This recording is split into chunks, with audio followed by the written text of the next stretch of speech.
Hello, it's me, and Tequate. Best intro ever, right? Just, hello. I'm sorry. Are you gonna stay over there or you can come over here? You wanna stay back there? Okay.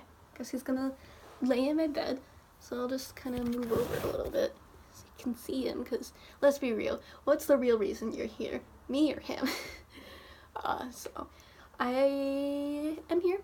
And in my last video, I said that I wanted to, I asked if anyone would want to see a video about our story.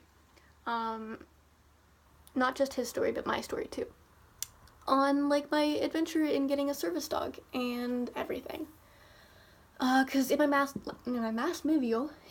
video, I mentioned that I got denied from a service dog organization. And I mean, that's like a little vague and like a little bit like, what happened? What could, my eyebrow looks so weird. Like, what happened? What could have happened? So I'm gonna start there. So this was late 2014. I was like at the end of my rope, having a really hard time with anxiety, agoraphobia, PTSD, everything. Just really bad. I never left the house. Actually, like, I wouldn't leave the house except to go to therapy once a week. So that wasn't really good. My therapist actually, like, was trying to convince me to just go outside and sit on our patio for 5 minutes a day. And I couldn't even do that, so I was having a really hard time. And I realized that a service dog is an option. Like, what a crazy thing to realize. Like, I had no idea that that could be an option for me. So I looked into it, and I, like, basically made a PowerPoint for my grandma, who's my guardian, to convince her that, like, hey, this could work. And she was on board immediately. I was really lucky in that. My grandma's pretty cool, and she just wanted the best for me. So she was just, yeah, if you think it'll help, we'll figure it out. So the idea of owner training hadn't even crossed my mind at that point. Are you getting that? No? Okay. The only thing that I thought was possible was to go through an organization. Yeah, I know. So I looked for organizations that did psychiatric service dogs in my area, and the closest one was in San Diego. I live in, like, just south of LA, Torrance, if you know what that is, if you're from California. It's like, it's there.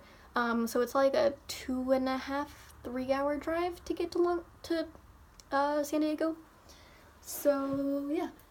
It wasn't like we had to fly or anything. We could drive, and you stay down there for 2 weeks, and you work with the dog, and then you get a dog. So I applied to them. I paid $50 for an application, applied. They actually never got back to me, at first. Like, like, the waiting period was like a couple weeks, and it had been 2 months, and I'm like, hey, what's up? I emailed them, and they're like, oh crap, we forgot your application. Oops. So they looked over it. I filled it out. I got letters saying that this could help me from, like, doctors and friends and family, a whole bunch of people, and they looked it over. Like, a week later, I had a phone interview. So one of the women called me and talked to me and was like, yeah, we can't give you a dog, because I was definitely a liability. I couldn't leave the house, so how were they to know that a dog would help? Like, you have to take a dog on walks and take care of it, and with service dogs, it's constantly just training and reinforcing training. So if you stay at home for months at a time, they'll fall out of what they know. Like, they won't be ready to work anymore, so you have to constantly stay on top of it. And they didn't know if I could do that. She gave me an option that if I could, like, go on walks, like go to the store or something for like 20 minutes a day, they could reevaluate and reconsider. But I really just couldn't do that. So I was like, okay, that's out. At that point, I had a GoFundMe set up because at that point the estimate that they gave for each dog was $24,000, and they did their own fundraising. They're a nonprofit, so they did their own fundraising. But also, if you wanted to make a donation, you could like make a donation and get yourself to the top of the list, which is a little sketch.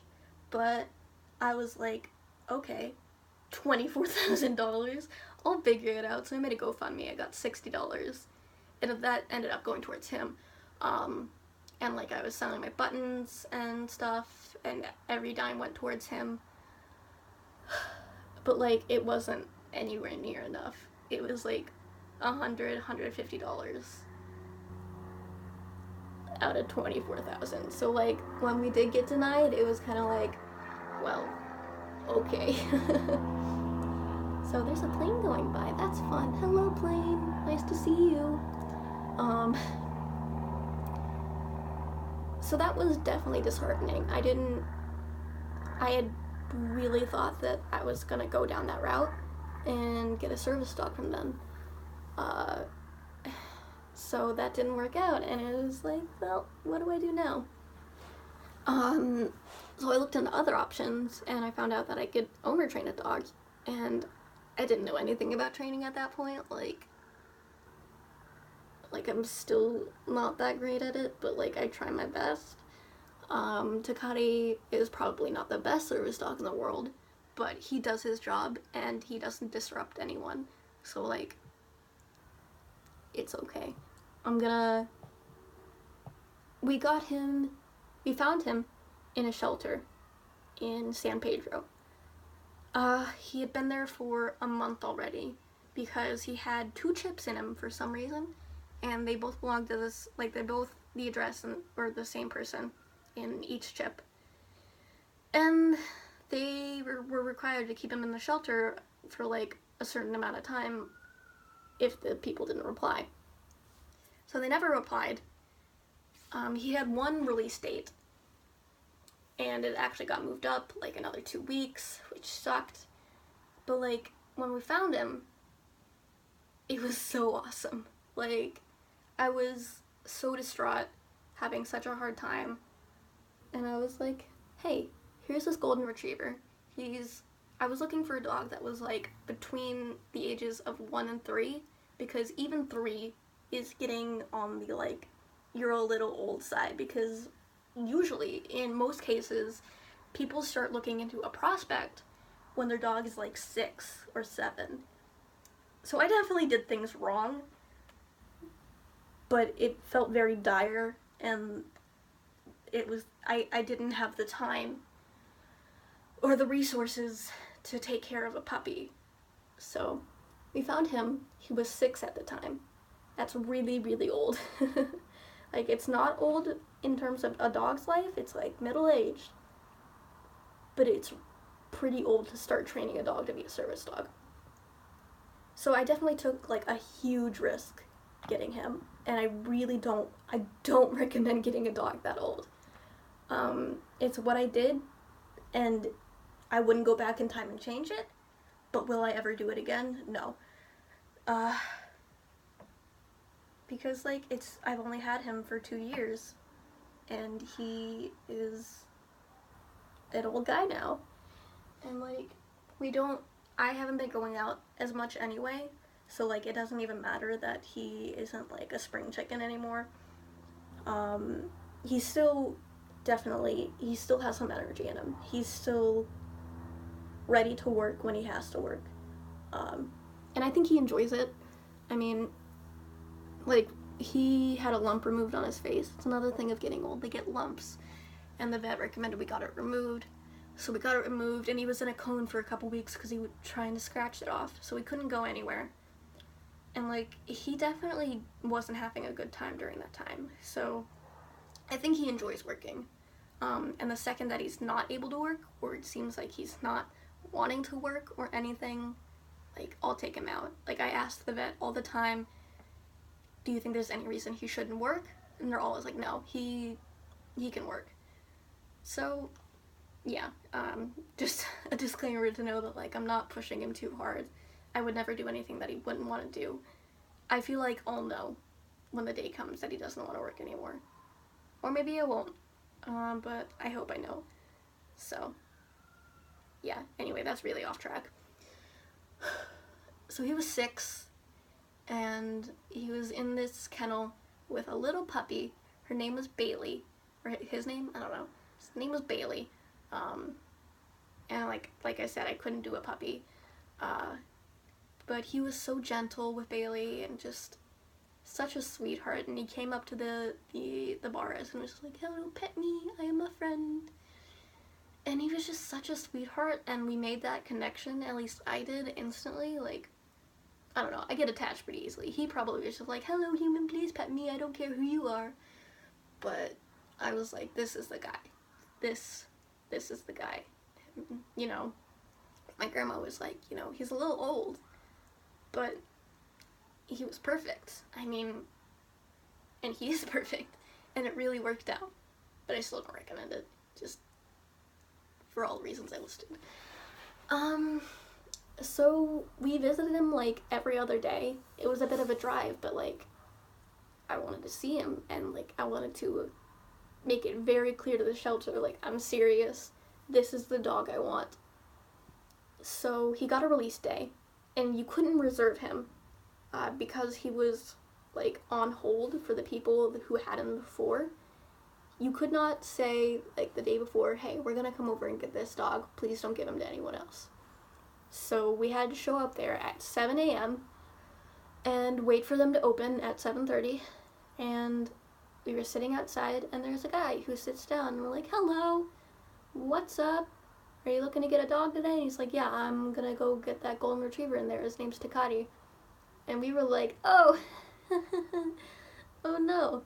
So it's like, I wasn't like about to give up. I was about to fight for him.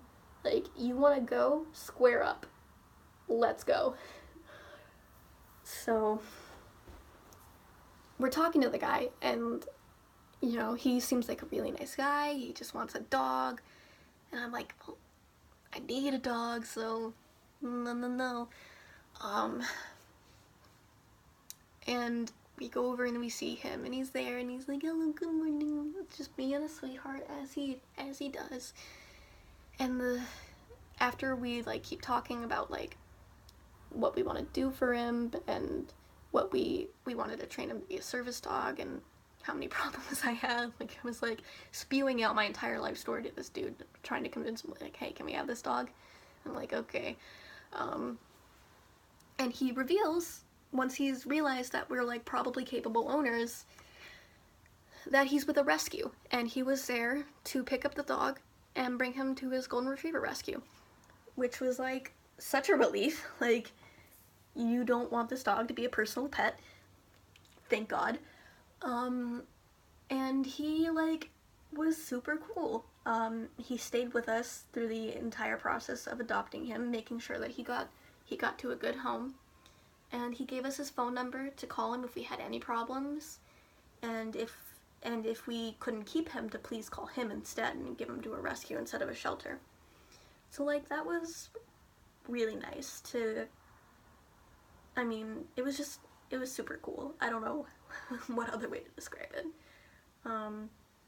So yeah, that was really awesome. And that day we came home with Tequate, and now he's mine. And then I trained him.